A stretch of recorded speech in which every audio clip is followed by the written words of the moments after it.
Well, hello there, motherfuckers. James Ellsworth released. So that about explains where Ellsworth has been.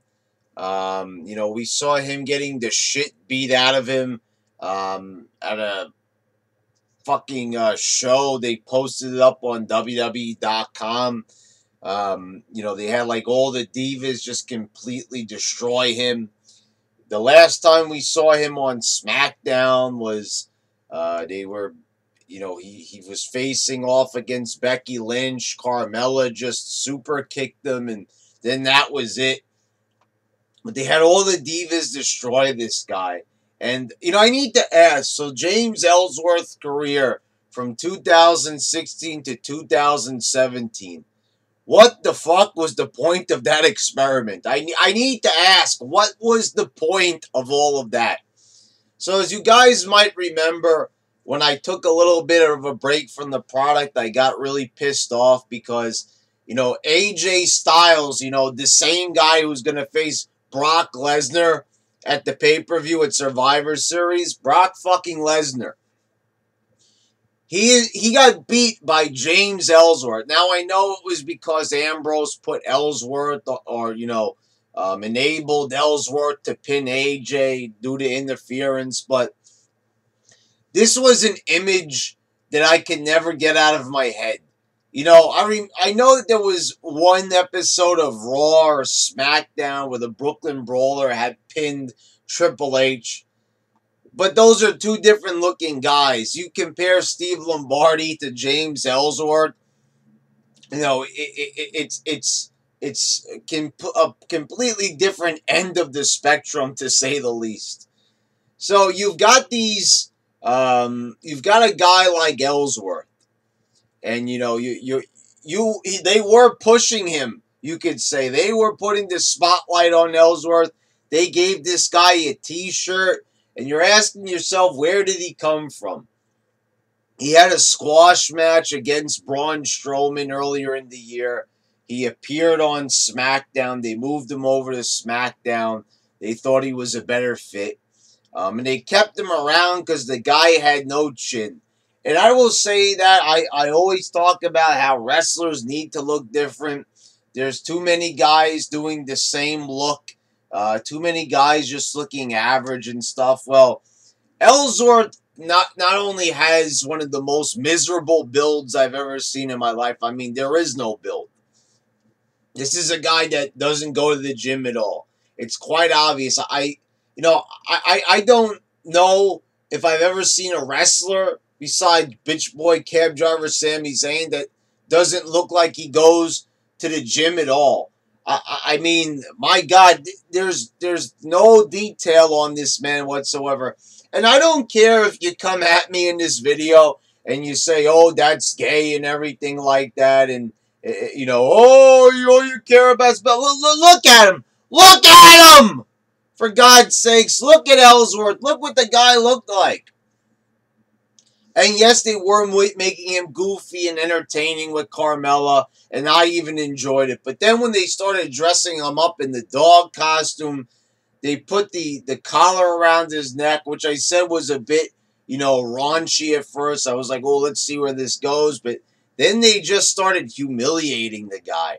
I mean, it was really like humiliation. The whole fucking Diva locker room beating the shit out of him. Making like he was completely helpless. They were making him into a damn fool. And like I said, it started to make me uncomfortable. When I saw the guy in a dog costume, I was like, enough is enough already. And then they just released this man. For all the shit that they made him do, dressing up in a dog costume, having to walk around with a collar on his neck, and then they just kick him to the curb. Another example of how creative does not give a shit. Dude, they do not care. They make this guy into a literal slave to Carmella. They make this guy throw all his manhood and integrity out the window. And, you got to respect the guy because he wanted a paycheck. He probably didn't complain about it. But then then you can just kind of tell, where do we go from here? Carmella doesn't even give an explanation. Where is Ellsworth? What are they doing? He's just suddenly released. They barely even write the guy off TV. They show she kisses Ellsworth. So you think that they're going to do some type of weird storyline, where like they're into some freaky shit.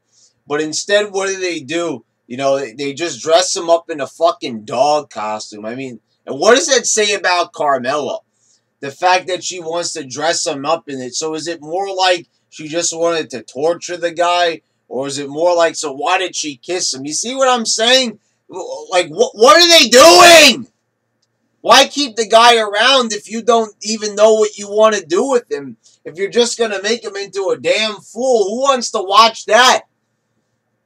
And don't get me started about how they did that skit during the Breeze Dongo shit, where they had Ellsworth kidnapped, and then Carmella comes in with the briefcase, and his dirty, soiled, shit-stained underwear is in there.